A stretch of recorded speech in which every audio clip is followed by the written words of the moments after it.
mean you didn't get the product to the client? You're supposed to have it there at 4:30 on Wednesday. It's 2:30 on Tuesday, you dumbass. Well, I don't really know what you expect me to do in that kind of situation. This is it, huh?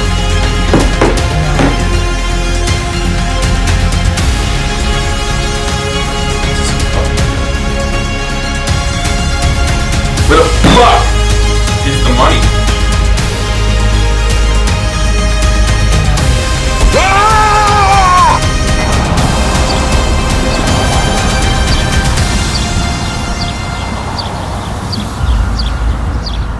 This is where we have to start.